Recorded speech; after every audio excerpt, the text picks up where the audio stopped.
अच्छा जी, ये जो टॉपिक है ये एक्चुअली बायोट सेवर्ट लॉ जो है उसके उससे रेलेवेंट है। और इसके अंदर पहली बात तो ये कि बायोट सेवर्ट लॉ जो है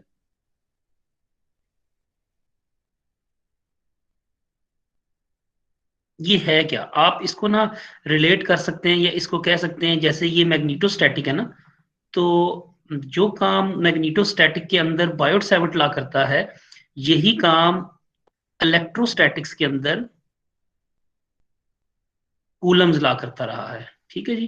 तो आप यूं समझ लें कि जो काम इलेक्ट्रोस्टैटिक्स में कूलम्स ला करता रहा है वो अब मैग्नीटोस्टैटिक्स के अंदर बायोट सेवर्ट ला करता है। ठीक है। तो कूलम्स ला क्या करता था, आपको एक फोर्स कैलकुलेट करके देता था with the help of charges and उनके डिस्टेंसेस। ठीक है जी।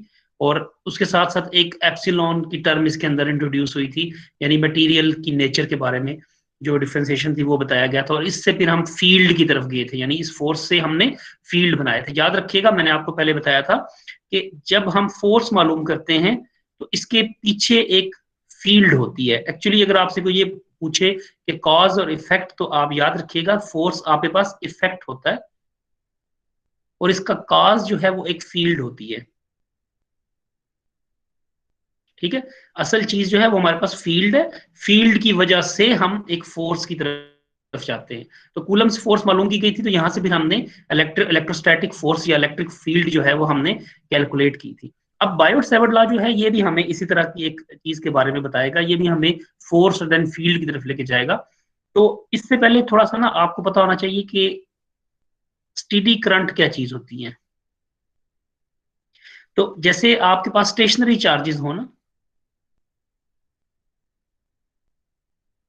तो उनके लिए आप एक कांस्टेंट इलेक्ट्रोस्टैटिक फील्ड मालूम करते हैं ई। इसी तरह से अगर आपसे कहा जाए कि steady current, steady current, steady का मतलब आप यूं समझिए कि ऑलमोस्ट कोई चीज कांस्टेंट हो, जैसे हम स्टीडी बोलते हैं। तो इसकी वजह से जो कांस्टेंट मैग्नेटिक फील्ड बनेगी मैग्नेटोस्टैटिक्स के अंदर, वो हम फिर बी से फाइंड आउट करते हैं। अब मूविंग चार्जेस जो होते हैं ना, वो जब एक कांस्टेंट यूनिफॉर्म वेलोसिटी के साथ मूव करते जाएंगे तो उनसे जो वैल्यू ऑफ करंट मालूम होगा वो ऑलमोस्ट कांस्टेंट होगा, और उसी को हम स्टेडी करंट कहेंगे। ये इन सेम सेंस या इन इजीएस्ट वे हम इसको यूं कह सकते हैं। अच्छा, अब इसके लिए फिर सबसे पहले तो ये होगा कि आप लोगों को याद होगा कि एक इक्वेशन पिछले लेक्चर में हमने ड्राइव की थी, del dot J is equals to partial rho by partial T, जो कि है रो ऑफ, रो जो है ये आपके पास डेंसिटी होती है ना, चार्ज डेंसिटी। तो volume charge density per unit, यानी इसका रेट ऑफ फ्लो टाइम के साथ साथ। तो याद रखिएगा जब हम स्टेडी करंट की बात करते हैं तो rate of flow of charge जो है ना, इसकी वैल्यू जीरो हो जाती है। तो आपके पास ये इक्वेशन ऑफ कॉन्टिन्यूटी फिर डेल डॉट जे जो है इसकी वैल्यू जीरो आ जाती है। अब मैग्नेटिक फील्ड के लिए बायोट सेवर्ट लॉ क्या होता है, इसको अगर हम डायरेक्टली लिखें तो बायोट सेवर्ट लॉ का जो आपके पास किसी भी पॉइंट पी के ऊपर अगर आपने मैग्नेटिक फील्ड को कैलकुलेट करना है, तो इसके लिए आप इसको यूं लिखते हो कि म्यू नॉट अपॉन 4 पाई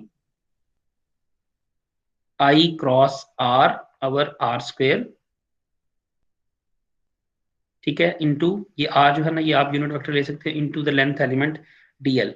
अब जो लास्ट टाइम हमने आई डीएल की वैल्यू पढ़ी थी उसके मुताबिक अगर मैं इसको ये लिखूं कि अगर मैं इसमें से आई को बाहर ले आऊं और नीचे 4 पाई उसी तरह से हम लिखें, तो ये जो फैक्टर है ना ये बन जाएगा D L cross R over R unit vector. अब अगर आप देखें तो अगर किसी पॉइंट पर आपने मैग्नेटिक फील्ड को कैलकुलेट करना है तो आपको उसका स्टेडी करंट रिक्वायर्ड होगा, क्योंकि ये देखें इंटीग्रल से बाहर है, इसका मतलब है ये कांस्टेंट है। तो ये वाली फार्मूला हम यहाँ पे नॉर्मली यूज करते हैं। Secondly D L the length element. ठीक है। आर उसका एक यूनिट वेक्टर है और आर स्क्वेयर जो है ना वो वैल्यू आपके पास एग्जिस्ट करती है, जो कि हम अभी क्वेश्चन के अंदर जब इसको सॉल्व करेंगे तो वहां पे आपको पता चलेगा। इसमें म्यू नॉट क्या है, mu naught is called permeability. जैसे परमिटिविटी था ना, ये परमीबिलिटी है और इसकी वैल्यू होती है 4 पाई 10⁻⁻⁷ और न्यूटन पर एम्पेयर स्क्वायर। ठीक है जी। तो ये वैल्यू याद रखनी है कि ये बेसिकली मैग्नेटिक मटेरियल के बारे में आपको इन्फॉर्मेशन देती है। याद रखिएगा कि जब हम वेलोसिटी ऑफ लाइट को भी बाद में कैलकुलेट करेंगे ना, तो वो आपके पास म्यू नॉट एप्सिलॉन नॉट बनता है। Epsilon naught is coming from the electric field और mu naught is coming from the magnetic field. तो इसीलिए जो वेलोसिटी ऑफ लाइट है इसको हम इलेक्ट्रोमैग्नेटिक वेव की फॉर्म में जब पढ़ते हैं तो mu naught epsilon naught under root होता है और इसकी वैल्यू 3 × 10⁸ होती है। अच्छा, अब मैग्नेटिक फील्ड जो है ना, जब हम इसको मालूम कर लेंगे तो इसके यूनिट्स क्या होंगे, इसके यूनिट्स टेस्ला होते हैं। टेस्ला एक बड़ा यूनिट है, तो नॉर्मली इसको फिर हम गॉस में भी लेते हैं। अब टेस्ला क्या है, जब आपके पास, अगर आप देखें ना इस तरफ आप टेस्ला ले रहे हो तो यहाँ पर आपके पास ये न्यूटन पर एम्पेयर स्क्वायर, ये आपके पास एम्पेयर है, ये मीटर स्क्वायर मीटर होगा, ये और मीटर स्क्वायर। जब इन सारी चीजों को आप इनके मुताबिक हल करेंगे ना, तो जो वैल्यू 1 टेस्ला की आएगी, मैं यहाँ नीचे लिख देता हूँ, 1 टेस्ला जो होगा, इसकी जो वैल्यू होगी वो होगी 1 न्यूटन पर एम्पेयर मीटर। तो 1 टेस्ला के ये यूनिट्स बनते हैं। लेकिन टेस्ला एक बड़ा यूनिट होता है। नॉर्मली हम बड़े यूनिट की जगह पर, अगर हम इसकी जगह पे छोटा यूनिट इस्तेमाल करें तो वो आपके पास गॉस होता है। और एक जो टेस्ला है ना, 1 टेस्ला, ये 10⁴ गॉस के बराबर होता है। और अर्थ की मैग्नेटिक फील्ड के बारे में भी आप याद रखिएगा कि अर्थ की मैग्नेटिक फील्ड, अब अर्थ इतनी बड़ी है तो अर्थ की मैग्नेटिक फील्ड अबाउट हाफ जो है ना गॉस होती है,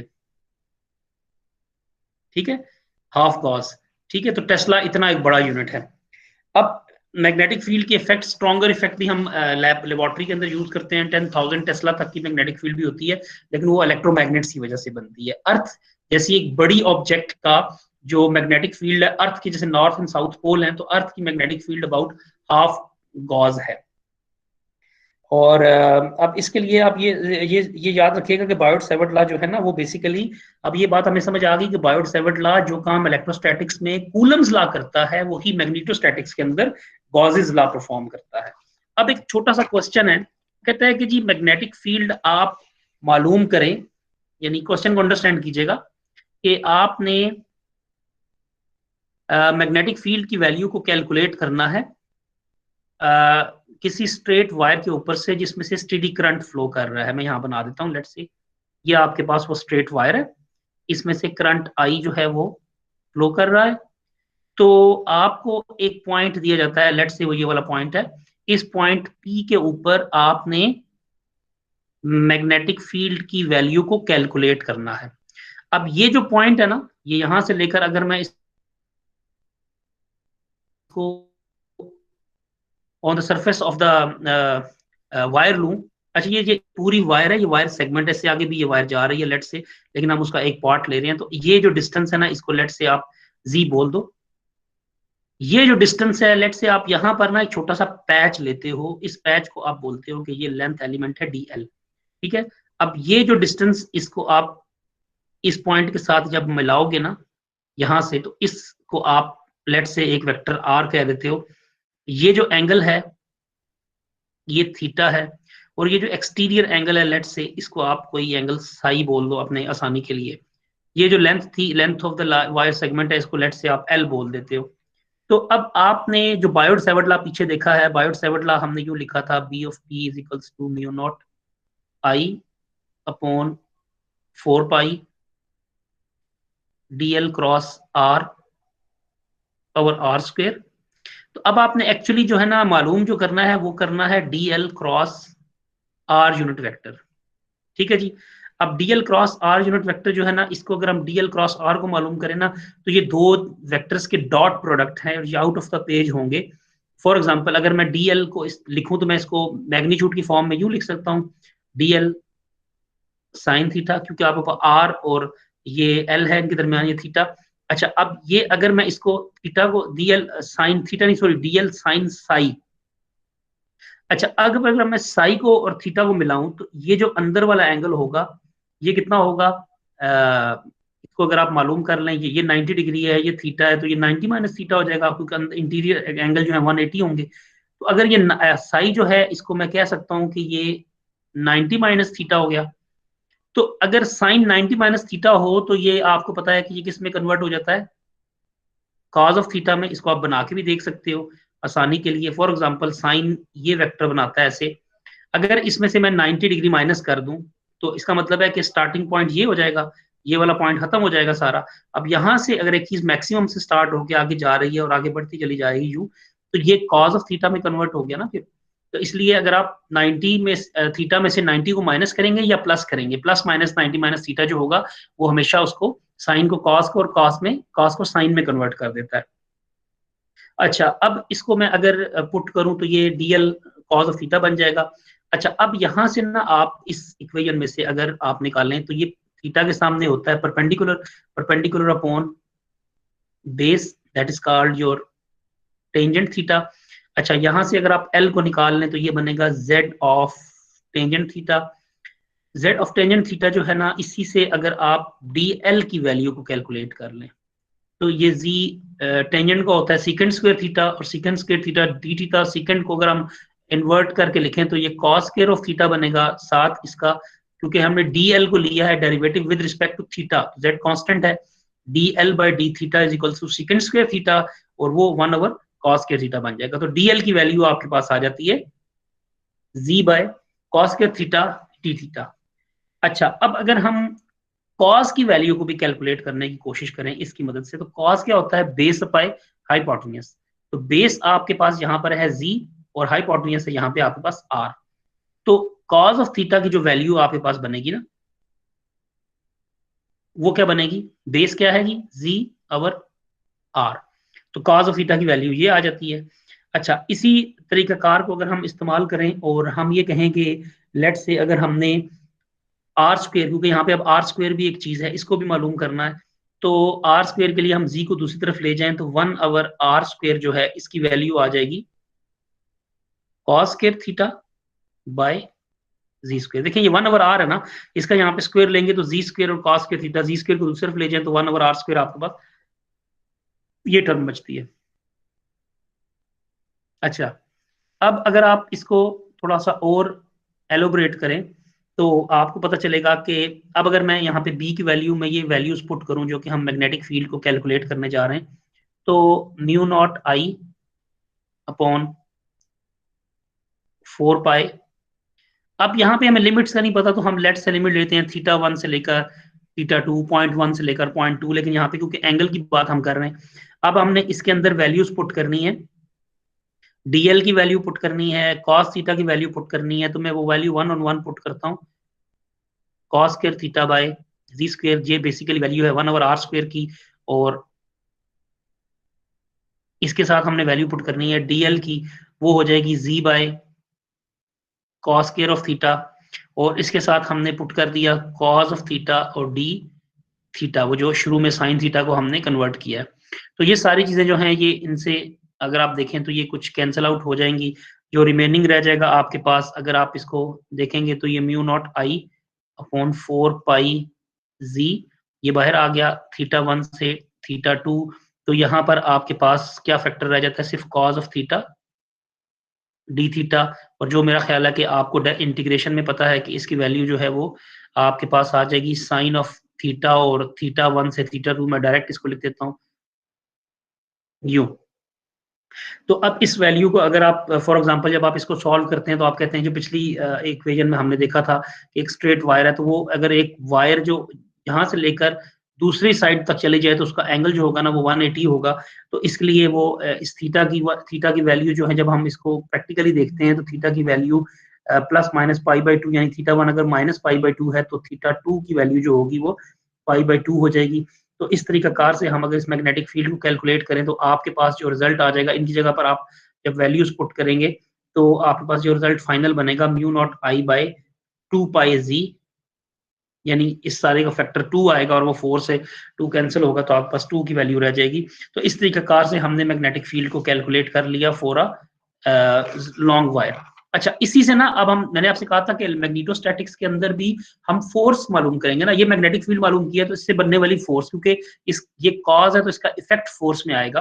फोर्स हम कैसे मालूम करेंगे कि अगर एक ये वायर है, स्ट्रेट वायर है, लेट से इसमें से करंट गुजर रहा है I1, और इसी तरह की एक स्ट्रेट वायर है, लेट से उसकी वैल्यू है I2, तो इन दोनों के दरमियान लेट से जो डिस्टेंस है वो d है। अब हमें पता है कि मैग्नेटिक फील्ड किसी वायर 1 में से जो गुजर रही है, इसमें से वायर 1 में से वो ये है, लेट से अगर यहाँ पे I1 हम डाल दें तो ये मैग्नेटिक फील्ड इसमें से गुजरेगी। तो फोर्स को अगर हम मालूम करना चाहें कि 1 की वजह से 2 पे कितनी फोर्स होगी, फोर्स ऑन 2 ड्यू टू 1, यानी wire number 1।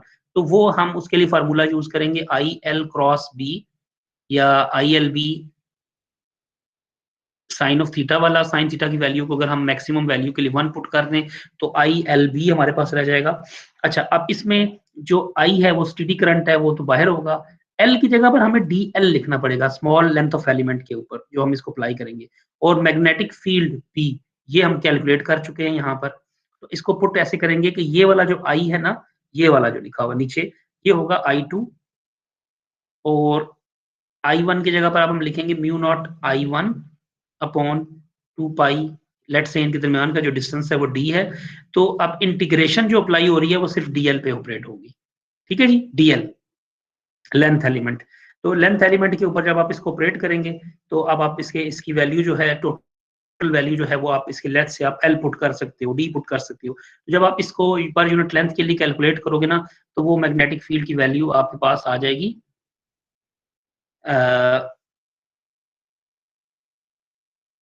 I2 mu naught I1 अवर 2 पाई d इंटू ये आपके पास लेंथ एलिमेंट dl है। तो अगर आप इसको लेंथ एलिमेंट को फोर्स के साथ डिवाइड कर दो तो फोर्स पर यूनिट लेंथ आपके पास बनेगा, जो कि बनेगा mu naught I1 I2 divided by 2 pi into D. ये जो लेंथ है ना कैपिटल F के साथ, आप इसको इस टोटल लेंथ L को अगर आप डिवाइड कर दो तो ये फोर्स पर यूनिट लेंथ आपके पास बन जाएगी। तो इस तरीकाकार से आप फोर्स भी उसके ऊपर कैलकुलेट होने वाली आप मालूम कर सकते हो। अच्छा, इस तरह के ना आपको और क्वेश्चंस नजर आएंगे जिससे आपने डायरेक्टली बायोट सेवर्ट लॉ लगाना है, b equals to mu naught I upon 4 pi और integral dl cross r over r square. तो आपको लेट्स से कभी आपको ना, मैं आपको बता देता हूँ प्रॉब्लम्स की टाइप कैसी हो सकती हैं। कभी आपको लूप की बात मिलेगी कि जी आपके पास लूप है, इसमें से करंट मालूम करें किसी पॉइंट P के ऊपर। कभी स्क्वायर मिलेगा, किसी पॉइंट P के ऊपर मालूम करना है। अब आपने करना क्या होता है कि एक स्ट्रेट लाइन लेनी है, ये लेंथ जो है लेट्स से ये डिस्टेंस s है, यहाँ से आप एक ट्राइंगल रूल लगा के इसको सॉल्व करेंगे। अच्छा, उसके अलावा एक लूप है तो दूसरा लूप उसके साथ होगा तो क्या होगा, एक स्ट्रेट वायर है और एक ऊपर लूप है, इन दोनों के दरमियान का ये डिस्टेंस s है और ये डिस्टेंस भी s है लेट्स से। तो अब इनके ऊपर आप किस तरह से मालूम करेंगे। तो इस तरह के क्वेश्चंस आपको मिलेंगे, 3 4 5 क्वेश्चंस हैं जिनको आप सॉल्व करेंगे तो आपको आपका जो बायोट सेवर्ट लॉ है उसके मुतालिक आपकी जो डिस्कशन है वो कंप्लीट हो जाएगी और आपको समझ आएगा कि BL क्रॉस R और जो ये लाइन सेगमेंट है इससे हम कैसे मालूम कर सकते हैं। अच्छा, इसी से ना बायोट सेवर्ट लॉ से ही फिर हम आगे जो है करंट की वैल्यूज को कैलकुलेट करने की कोशिश, मैग्नेटिक फील्ड को कैलकुलेट करने की कोशिश करते हैं। तो वो जो हमारा टॉपिक होगा उसको फिर हम अगले लेक्चर में ना कोशिश करेंगे कि क्वेश्चंस के साथ साथ हम इसको डिस्कस करेंगे और इसको मालूम करने की कोशिश करते हैं।